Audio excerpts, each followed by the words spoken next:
I'm curious what you think about. We mentioned some things like you're just doing maybe translating books. So I do have clients that do like books for the blind, or they'll do textbooks and things like that too. Yeah. How do you think that market is going to hold up to the development of AI right now? Because I can see, again, it's maybe a market where, again, the information gets across to you, and I'm not as worried about performance, and I get a little bit better. Do you kind of see some things like that? I mean, where do you think AI is going to start encroaching on the voiceover community? I know a lot of people are already worried about it and already freaking out. Well, I mean, at the highest level, what people are worried about and freaking out, which is why there's still striking going on. The WGA, thankfully, is coming to an agreement, but there's so much worry about it that's part of what they are actually striking about, the actors. It's such a moving and fast developing field that predicting it is almost impossible. Right.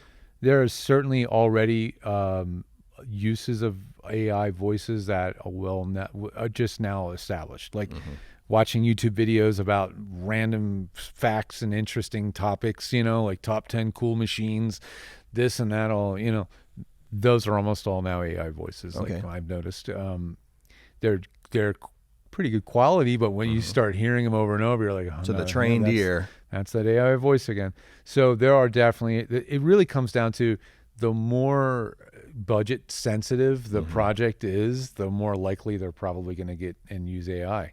Right. Because the AI can pump out audio hours and hours tirelessly, redundantly and repeatedly and instantly too. Instantly, I mean, right? You feed it in what you want it to say, and just you're going to have probably an audio file just done. Spews out quantity. Right? Exactly. That's the areas that are going to be using it far more.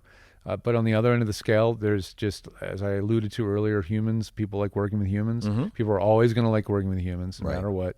And so just like we use symphonies in a video game, we're going to use human voices in huge amounts of the production world of media for probably forever. I mean, so we've watched all sorts of technology come into and disrupt music business.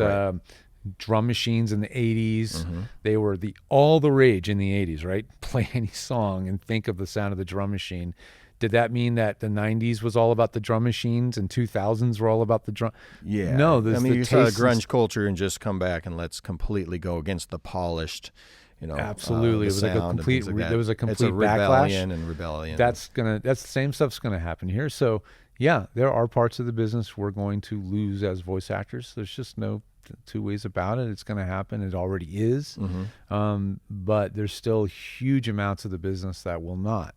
Right. How much? We just don't know. How much do AI voices evolve and improve? We just know that that's going to happen. Yeah. And even like people who are licensing their voices and things to AI now. I mean, it's crazy. Everybody's heard some of the songs that have come out that artists have had nothing to do with, and yet you're like, I just want a song that's in in Kanye's voice, but he's singing a Tom Petty song, and I need it to be something that's coming in that is one of those man, it is crazy, from the Renaissance area or something. Now go and let's do it. But like you said, it's played on 14th century instruments, right? But that kind of even makes me think about AI as I started playing with it, just to see what the renderings and stuff could do.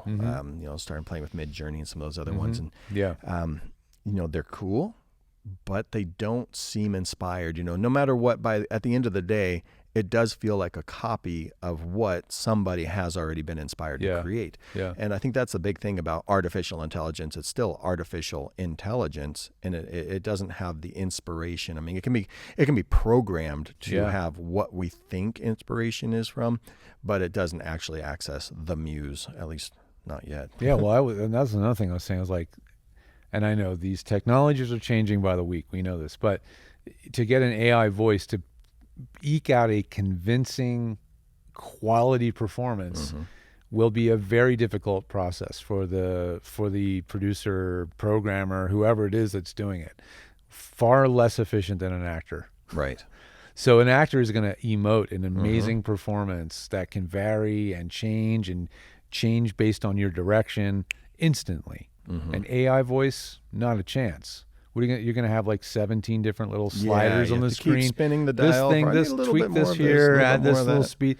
If you're a geeky tweaker guy, go for it. Play around all your. But if you want to get work done, hire a pro actor. Right. To do that job. They're going to nail it very quickly, 1 or 2 takes, and it's going to be a much more efficient process. So it just depends on the scenario, really. You know? Yeah, and like you're saying too, could that be good overall? Is when I first started thinking about it and looking at some of these animations and these different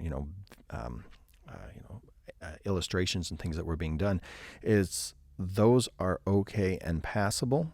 Extremely low level, but that could be something that would be farmed out to somebody who's like not a very good graphic designer, and they're just farming something out for $5. Yeah. And so all of a sudden, now where's our threshold? Okay, now we don't accept just that much for you to come in to be an actual artist. Yeah. You're not just going to be able to mash together a bunch of other people's stuff. Yeah.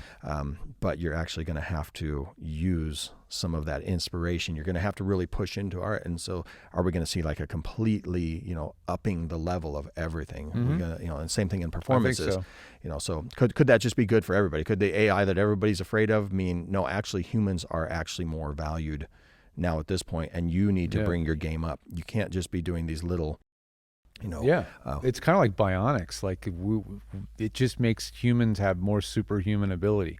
That's really what AI is going to be doing as people learn how to use it. Yeah, makes them more productive, makes them able to do their job better. That's what's, I think, the real outcome of it. But in video games and animation, they will make a crappy version first. They will make a low res. I think they call it a previs version. Okay. And it's just because they need to rapidly create something that will give us an idea of what's going to happen. That's not what's going out. So we might be using AI just to do rapid pre-visualizations or here's what I'm thinking it should be, but I want you to act it. That might be another use of it that becomes more mainstream, Right, or even kind of like using the typewriter. Like we've seen, like all of a sudden something comes along that makes us like they thought, typewriters were going to be the end of it. Like how do we have an entire, pool now that all it can come in and do 60 times more work in the same thing? What did it do? It just moved up everything. Then email came through, and it's like now you're even more efficient. What does it mean? It means that you have to step up your game.